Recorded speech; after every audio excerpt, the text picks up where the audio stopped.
There we go. Um, all of our meetings, we offer,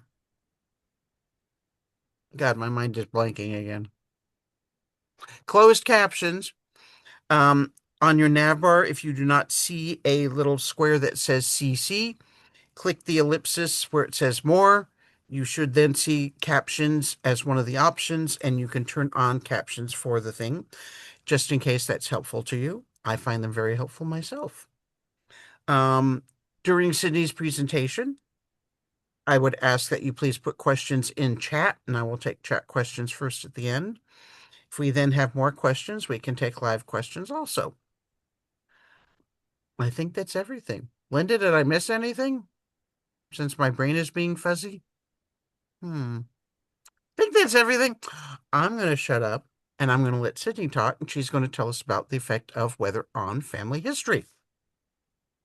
So go Okay, for it. so first let me share, since we practiced this, it should work. Let's do it here.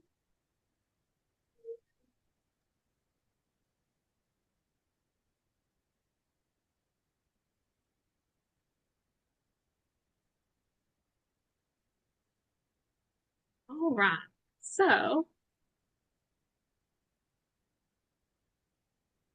today I am coming to you not as a historian or a genealogist. I am actually a meteorologist, but I just have an interest in history.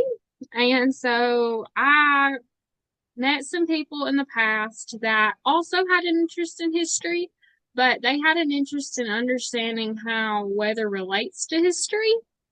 So in my job, I do a lot of historical meteorology work where I am pairing past weather events with our current understanding of how the weather works so that we can understand weather in the future better.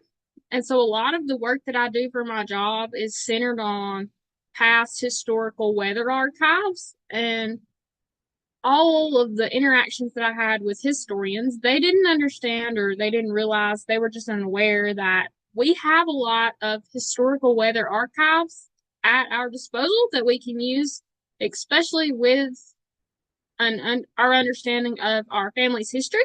So I'm just here to sort of help y'all be more aware of the options that we have and how we can use those options in understanding our family history. So we're going to look at the impact of weather on family history. So why weather? So we know that maybe it's storms on the Mayflower, or there's winter weather at the Valley Forge camp, even floods in 1860s, or more recent dust storms in the 1930s. The weather is something that we have always experienced from the dawn of time, and we will always experience the weather. And it's one of the very few things that we can experience today, and we can understand how our ancestors experienced it. Because if we know that it came a hurricane in 1900 in Galveston, Texas, and we see a hurricane today in another portion of the country, we can understand what people in that region felt like. We can understand how they maybe viewed things that were happening in their world. And it's one of the very few things that across all of time, we're going to know what that was like. So today we're going to be looking at some of these unique situations related to the weather from about three different perspectives. One of those is why we care about the weather, um, what we can do with the weather data that we have, and then how they've historically been archived throughout time. So one of the things is catastrophes. And when we think about catastrophes, we can think about how do catastrophes impact communities? So one example would be if you have an ancestor that was in a hospital, but a tornado hit that hospital, and we know that people in the hospital were hurt or possibly killed. The weather had a direct impact on your ancestors' outcome of their life. Or maybe there was a cemetery and the cemetery flooded. And so all of the graves that were in the cemetery were moved because of all the water and the floods. If you were looking into the cemetery to try to understand where your ancestor was buried, but their body was no longer in the cemetery because it was flooded, then that directly impacts your genealogy research. So the community itself can have a direct impact from the weather, and also your ancestor and your research of your ancestor can also have an impact from the weather. And another would be infrastructure. So if you think about throughout time how we have maybe had our heating or power sources, if your heating or your power source was coal, and then you did not have access to coal because of, say, the road was out, or maybe you had gotten your coal by, say, a coal train. Maybe this coal train here that's leaving the mine in 1912, but something happened and that coal train was not able to get to the location it needed to get to. Your supply chain breaks down. All of those things could be because of the weather. Here where I live, all of our waterways are regulated by the Tennessee Valley Authority. And so we have a lot of hydroelectric power.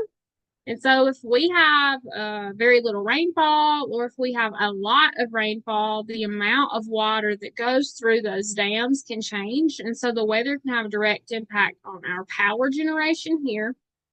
And before we did that, we didn't have as much power because of that. So we sort of found ways to use infrastructure, and how we can regulate that depends on the weather. And so the weather has a huge impact on our infrastructure. And we can also think about transportation.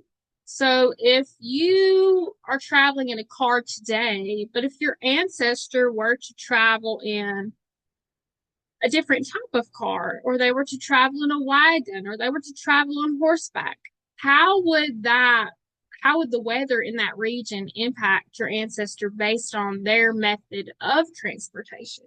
So if they were in a car, but it was on a completely different type of roadway, maybe they were actually not even on a paved road. Maybe they were on a dirt road. And maybe the dirt road washed out a whole lot easier than a paved road does today. The weather could impact your mode of transportation and also the way that you travel in that transportation also. Then we can also think about issues, but improvements in that. So if you had, so one of these examples that I have here is if there was a freight ship. The freight ship was damaged, and so the freight ship was damaged, and then that broke down your supply chain. And then another example would be a train wreck that was due to cold weather.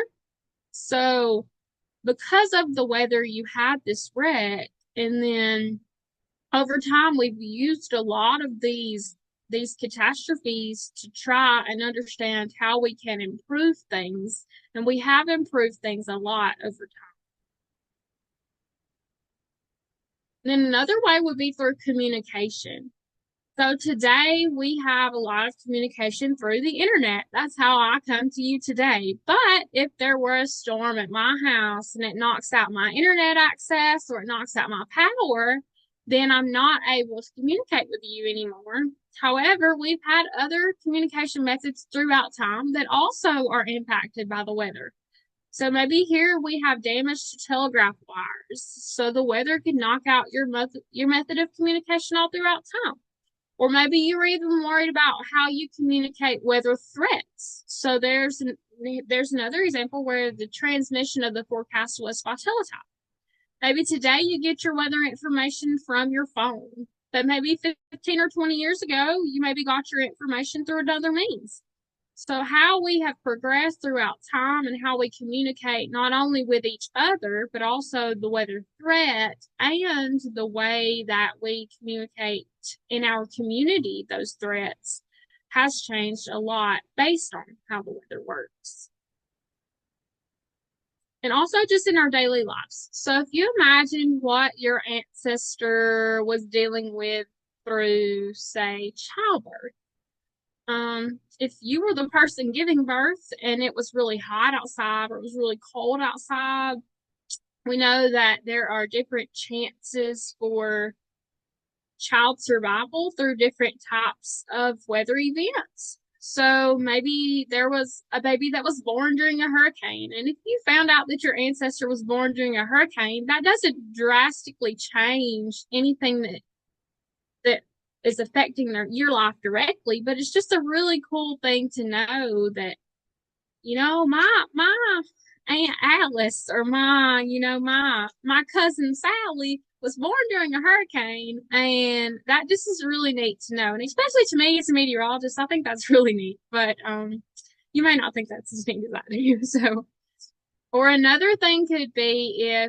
if you had an ancestor that was born during or maybe a really cold spell or during a like a plague or something like that, and they eventually died because of something that the weather made worse, like sometimes sicknesses are made worse by the weather, then that would be a thing that you would really want to know how the weather was because it impacted the life and the livelihood of the people in that region. Another would be marriage. So I don't know, different cultures view this different ways, but sometimes people say that it's good luck to rain on your wedding day, or maybe it's bad luck to rain on your wedding day. So we know that marriage and how it helps you to understand how that looked to your ancestors. So if you knew that it was raining on their wedding day, maybe they weren't able to spend as much time outside. But if it was really dry and sunny, maybe they spent most of the day outside. Maybe they had planned an outside wedding, but then it decided to rain and they had to move it indoors or something like that. So here's an example where President Wilson got married, but there was a downpour of rain on their wedding day. And so they're going on a 2 weeks honeymoon.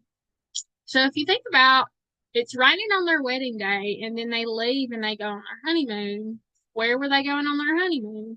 What type of transportation did they use? Was it a dirt road? Did they drive in a car? Just all of these different things that are dependent on the weather when you think about it, but just on the surface, we don't always think about it being the weather. And then also death.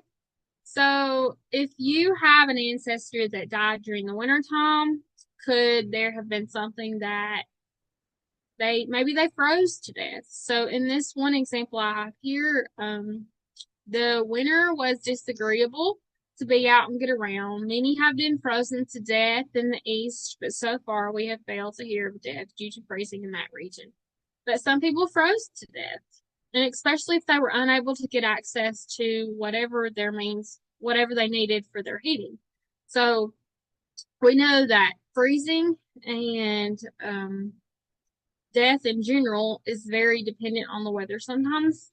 And so, even if not just dependent on the weather itself, but also imagining the time of when your ancestor died, if you know what the weather was like, you could imagine maybe if they had a graveside service and you knew that it was cold outside, you could imagine everybody had their coats on and they were standing outside and they were seeing their person off. Or if you had maybe a really sunny day or a really rainy day, that helps you to imagine what their funeral service would have looked like.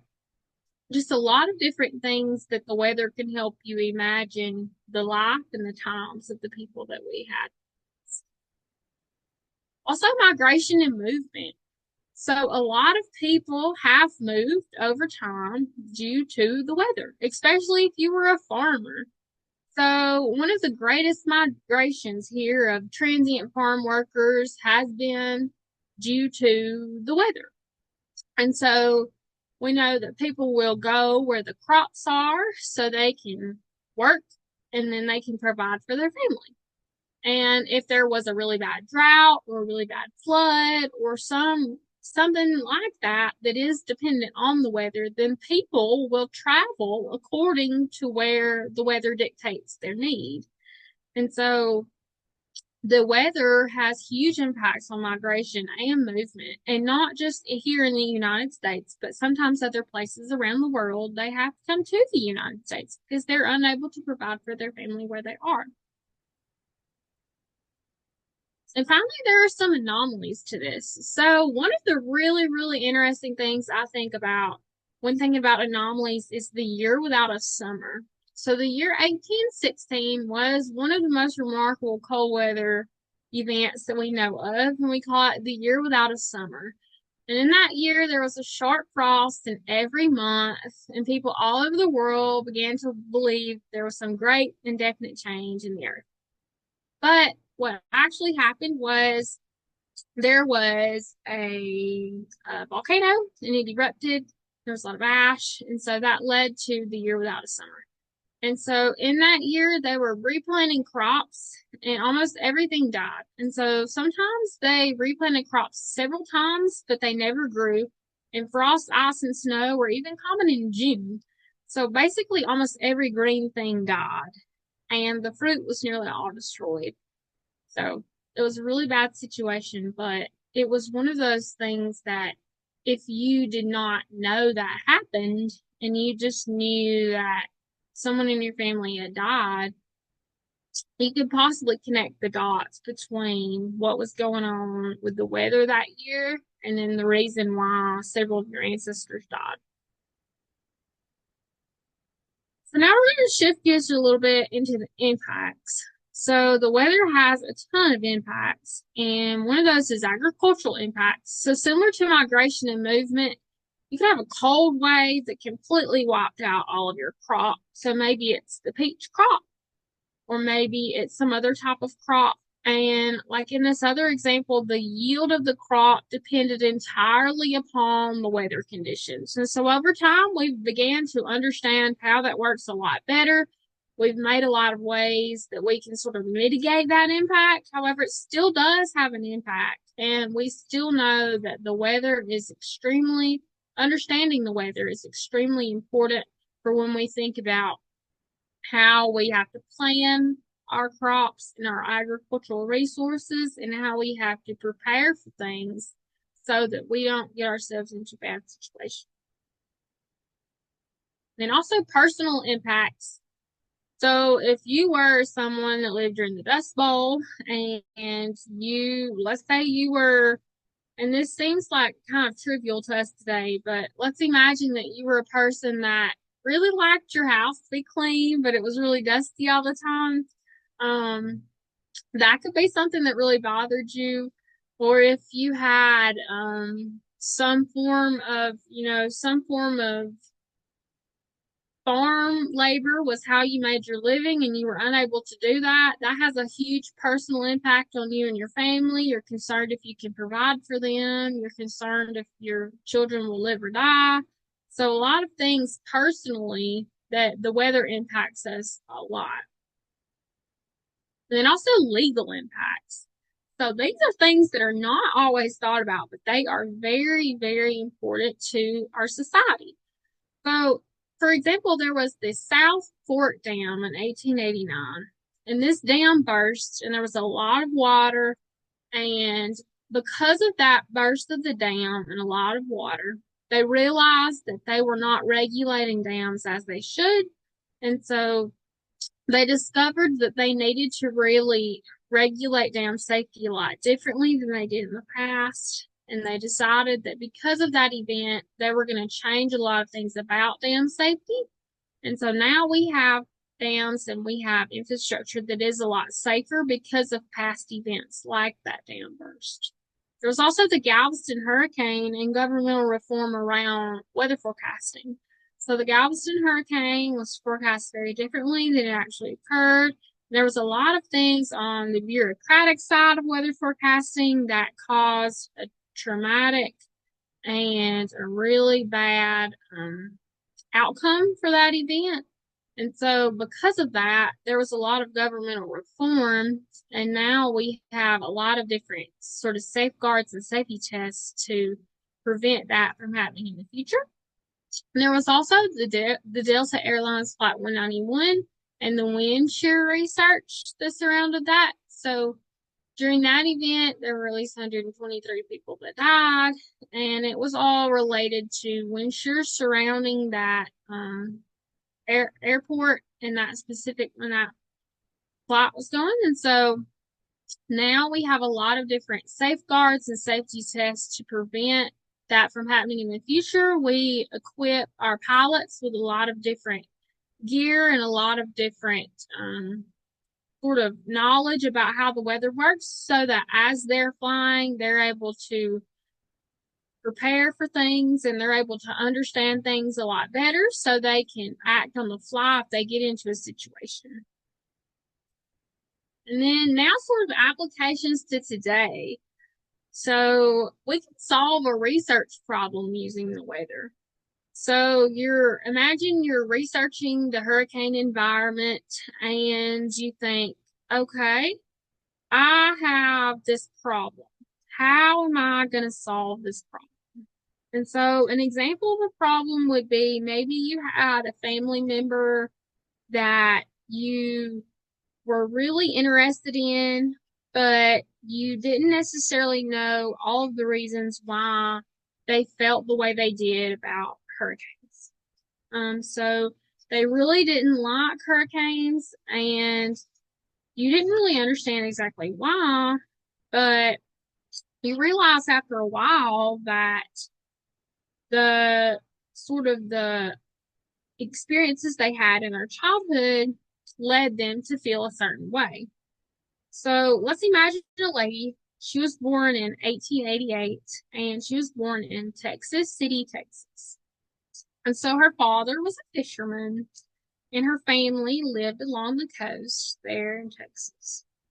Later in 1908, she moved just outside the Austin area to live with her new husband, which was a cattle farmer. And she found him while visiting the beach.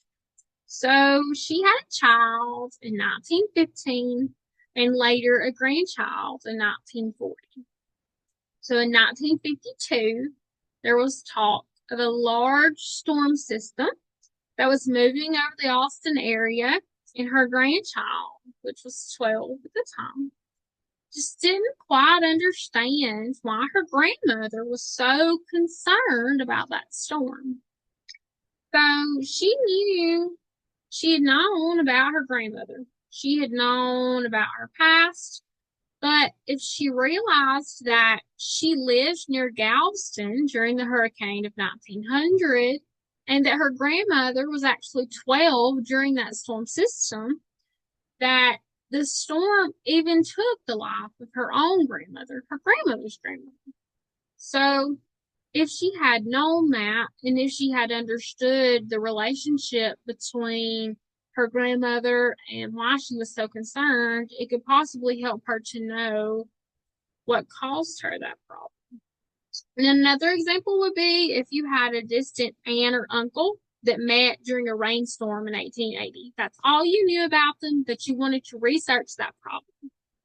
So, you know, the town they met in, you know that it was sometime in the latter portion of May. That's all you have.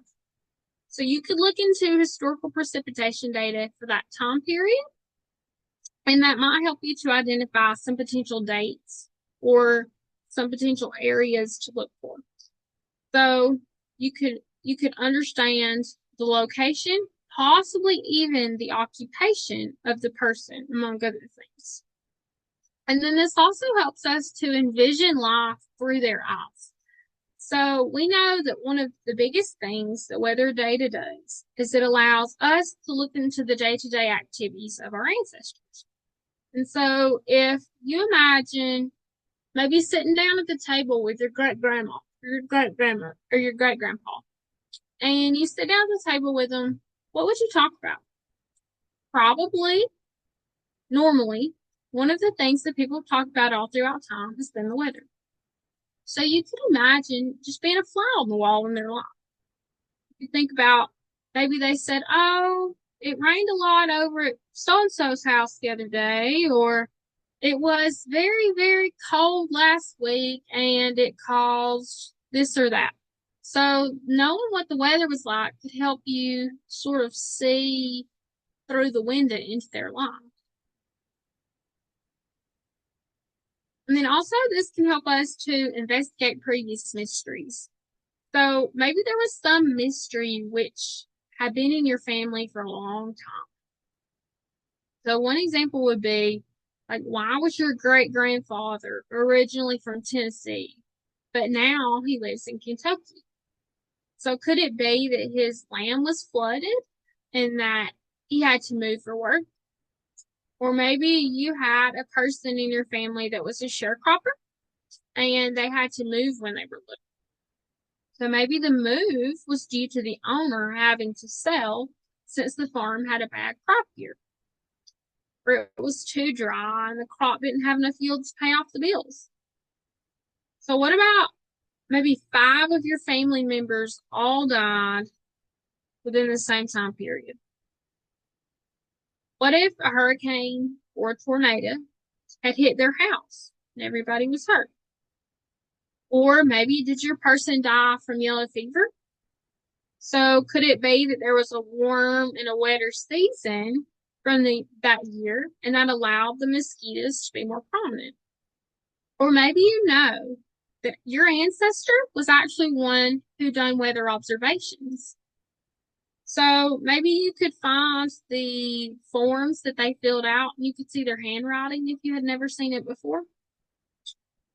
So a lot of these things, even though we just are curious about them and maybe they aren't necessarily huge life-changing answers that we can find, they can help us to understand more about the people and help us to solve these questions that people have had possibly for generations. There's another example here where boats are lost on the west coast of Europe in the North African continent. So the passenger boats were lost and 40 persons drowned, including some Europeans, and they were drowned and maybe you didn't know, maybe you knew you just lost your person, but you didn't know how you lost your person, but you knew it was during that time period. You could possibly narrow it down to what caused the person to die. So we are going to shift gears a lot now to what is needed to find these data. So first we need to know a location. So I'm going to talk about like here in the United States, and then we'll sort of branch out a little bit from that. But what is needed for here is definitely at least the state for sure, possibly the town, maybe a region would be ideal, but generally just some location to start to look. And town and state names are very, very helpful. Then we're going to need a time period. So when was this person around? Years and months are great, and specific days are wonderful, but we'll take really as much information as we can get. So, and I'll also mention that on these forms, these are actually forms that people produced. They were typically cooperative observer forms, and so they were past volunteers from a lot of different organizations, and they came together and they produced weather records for us that we use today, and they're very, very valuable. And so here's like Earl Spivey. So if you had Earl Spivey as your ancestor and you had never seen his handwriting before, one of these forms could be very, very, very, very, very valuable to you, because that is something that if it were me and I had never seen his handwriting before and he was my great grandfather, I would think that was wonderful. So here's also a time period. And on this one, they talk about this is the largest 1 month rainfall that we've ever seen at this gauge. So it's just really neat to see all the types of things that they've documented in these forms. And then also you have the occupation. So if your ancestor was actually an observer, you could see their name peppered all throughout these documents. So volunteer observers typically were people who had an interest in the weather, or they worked for an organization that had an interest in the weather, or some sort of government organization. So maybe farmers, postmasters, store owners, or agricultural organizations. There were also things like the Soil Conservation Service, the U.S. Civil Aerospace Administration, the county extension agents, or maybe the U.S. Fish and Wildlife Service. There's lots of different organizations that had an interest in the weather, a lot more than you would typically just think of right off the top of your head. And then where were these data kept? So this is a little bit of a history meteorology part. So weather records prior to 1776 here in America, we actually had the first systemic weather observations in 1644 by John Campus Holmes. And then later on, we had Benjamin Franklin with the Poor Richard's Almanac in 1732, and then just a lot of personal weather journals. Then in 1776, Thomas Jefferson created the first volunteer weather observation program throughout Virginia. And here's actually his observations for July the 4th of 1776. And so later on, we have the Almanac. The 1792 Robert B. Thomas Almanac was founded, the Old Farmer's Almanac. In 1793, the first edition of the Old Farmer's Almanac was released. Then in 1818, David Young released the Farmer's Almanac. Then the Smithsonian stepped onto the scene and they created the first volunteer weather observer program in 1848. They had a call and they started with about 150 participants. So this is no longer just in one region like the very first one. Now we're talking about a lot of different participants in 1849. And then by 1870, they've decided that the U.S. Army Signal Service is going to be a good group of people to watch over all of our weather information here in the United States. So they were a precursor to the Weather Bureau, and then the National Weather Service was established on February the 9th. And then by 1890, all of the meteorological responsibilities have transferred to the Weather Bureau, which was under the Department of Agriculture. Then the Weather Bureau was transferred to the Department of Commerce in 1940, which is where all of our weather information is still housed in the U.S. today.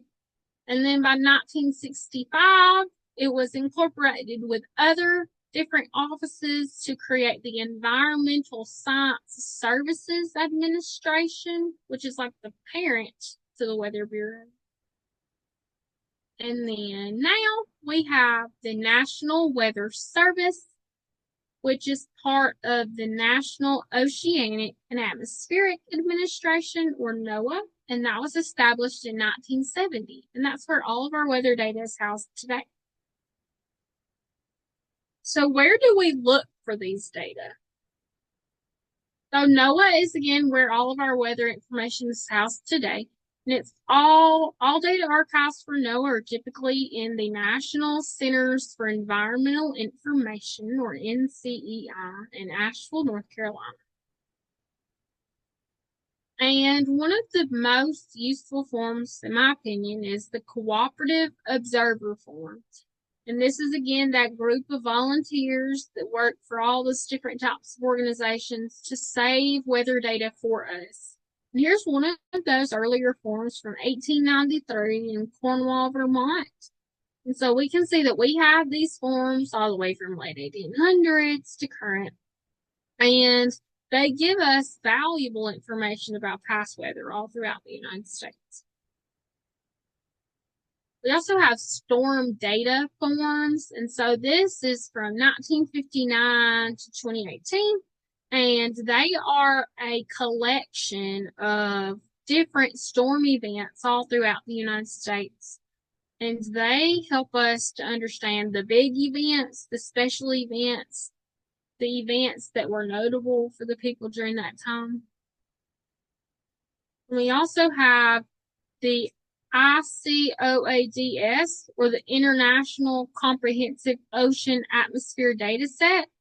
That is a global archive of marine weather logs, and they're from ships, buoys, and coastal stations. And that helps to reveal daily at-sea conditions on migration routes. It helps to recreate storms, winds, and things that our ancestors would have faced. And it connects voyage stories to actually real weather data. And so we can download that data digitally or link it to our original logs. So an example would be if you had someone coming to New York in 1903, then maybe you wanted to map that ship's weather on the same route. Then we also have oral histories. So NOAA Voices, which is actually within NOAA Fisheries, they have lots of oral histories. And so most of those are about fisheries, but there are also some about certain weather events, like certain hurricanes, certain floods, things like that. You can search and see if there's something of interest to you by looking through those collection names. Then we also have newspapers. So Chronicling America is a good one, archive.org.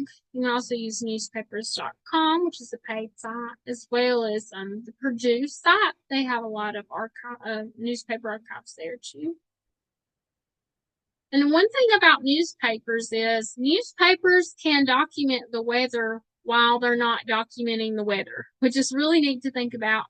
So if you have some sort of event documented, say a ball game was postponed, but on account of the weather, the ball game advertised was postponed.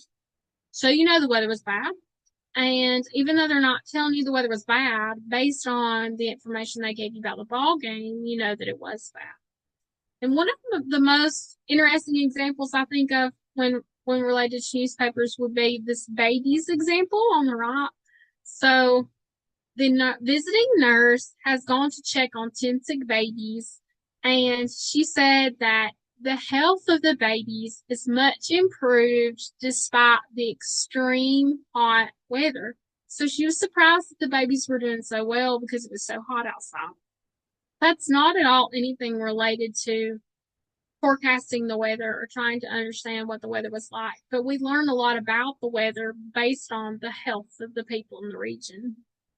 And then there's also another example where you had the attendance was light due to inclement weather. So that's not at all necessarily about the weather itself, but it's more about, the church. And so we're understanding about the weather indirectly in all these. Then you also have monthly weather review. This is also one of my favorites. So monthly weather review data, we have that from the late 18th or the early 1870s all the way till present. This particular archive goes to 2011. If you go to the monthly weather review site itself, you can get those up to present. And they are documents for the world as well as for the United States. And we have a lot of valuable information there. This is one of the earliest forms here. It's a War Department weather map. So if you are interested in maybe war maps, but you're interested in weather and war, they have a lot of War Department weather maps in monthly weather review. The National Archives, we have archives.gov. There's also the records of the Weather Bureau there and the records of NOAA there as well. And we also have Cindy's List disasters. So that talks about that Galveston hurricane. You also have maybe a historical hurricanes, most intense hurricanes, even flooding and things like that.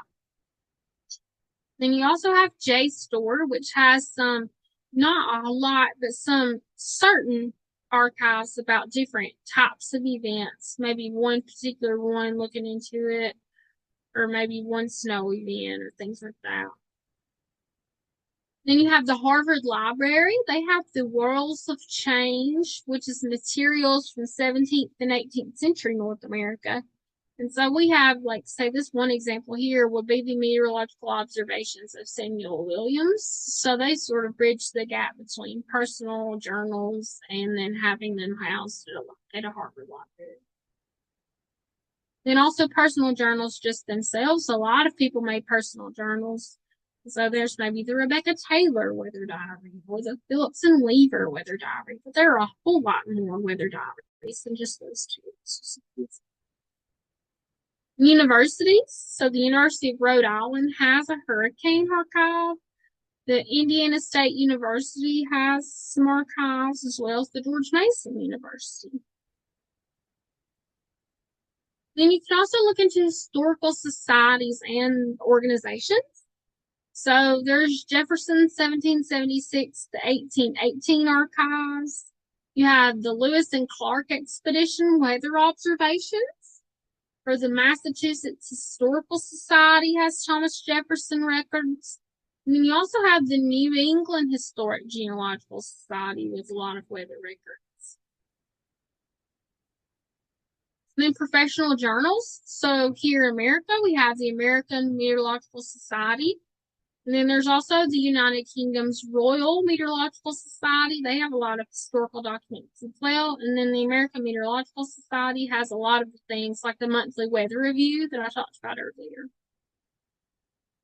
There's also other just general ideas of where to find archives. So maybe registrations of deaths or causes like freezing, heating, drought, starving, things like that. State, county, or municipal archives have individual weather maps, have military documentation, or weather reports, which mention specific towns or landmarks that you can relate back to where your ancestors were. So now what about Eastern Europe or the Russian Empire specifically? So we know that the land conditions before departure, maybe they had spring mud seasons or that delayed the wagon transport, or they had river thaw patterns that controlled inland routes, or they had famines or flood-prone regions that produced mass population movement. And we also have sea or port contexts. So maybe they potentially faced storm systems, or the ship actually logged the weather there. And then you also have winter departures that would have risked ice delays. Or maybe travelers potentially encountered stormy seasons along their route. So some of those archive sources would be the St. Petersburg Geophysical Observatory. That was founded in 1849, and that's key for Russian Empire climate data, early synoptic maps, which is general region maps, and then publications specific for that region. Then you have some observatory reports. They have monthly and annual bulletins, as well as station tables across European Russia, Ukraine, Baltics, and Caucasus, as well as some yearbooks from Vienna and some Finnish and Baltic observatories. And then where to access those? That goes from the Russian State Hydrometeorological Archive in St. Petersburg, the Austrian National Library, and then the European or Polish digital libraries. And then ways that you could use these sources in your research. So one practical path will be to identify your town or empire, locate your nearest meteorological station to that area, and then search for papers in that region. Then you could match that with your immigration data, and then you could overlay your voyage logs with your other data to sort of pair the two up. And then we just think about this is another way that we can add narrative depth to our understanding. So if your great grandparents left in the spring of 1904, but records show that there was a thaw, then maybe that had something to do with why they left. Or if storm reports confirmed heavy seas the week that your ship departed, maybe there was a delay and it was because of the storm or something like that. So we can just use all these resources sort of in practical ways to help us to understand more about our ancestors. So with that, I'm going to ask if there are any questions.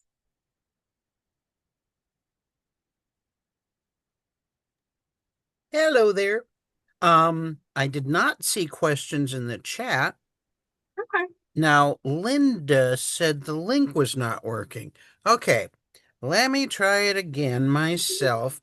I was having problems with the link for the handout earlier, but then it resolved and now it's messed up again. Ugh. Oh Okay, no. bad computer, very bad computer. Let me see something. Oops, let me go there. In the meantime, I just wanted to say this was fascinating. This was really wonderful. Thank you so much. Thank you. And I am going to try to check out. It occurred to me to think about one of my great grandfathers, and he was buried in March, I think, of 1943, and it made me wonder what the weather was like. So I'm going to try and look that up. Yeah. And I'm sure, yeah, we could look up tons of things because I have a lot of family who came on ships and Yeah. all of that. There's always more to do. Yeah. Always more information to find. Um, and I put Sydney's email since I unshared her. I put her email address in the chat, and I'm having trouble downloading the file now. Bad computers. Ugh. So I will email everybody the handout. I apologize, it's not behaving. Usually it works fine, and this morning I had a glitch with it, and then I checked it again later, and it was working, and now it's not working again. So I apologize. But do we have any other questions other than saying Sydney's really cool? I don't know about that. Well, I think so. But any questions or comments? Or is it just that you want to get the handout when I email it to you so you can start looking for all this stuff? Exactly. Okay, I will email the handout very soon. Well, since there are no questions, thank you very much, Sydney. It really was interesting. And as I said, it is being recorded. So within a couple days, I should have it up on our YouTube channel. And I will be sending you a copy too, Sydney. So what I'll do is I'll probably, after I post it, then I'll let everybody know it's there and I'll send the handout at the same time so you have it to refer to. Okay, thank Okay. you so much for having me. I really do appreciate it. It was nice talking with all of y'all. And it was nice to hear you. So thank you, everybody. Enjoy the rest of your Sunday. And oops, I always try to do this. Our next presentation will be on November 9th. Stuart Blandon Trimon will be talking about how useful Excel is for genealogy research and keeping track of things. So I hope to see you then. Bye. Thank you. You're welcome. Thank you. Thank you.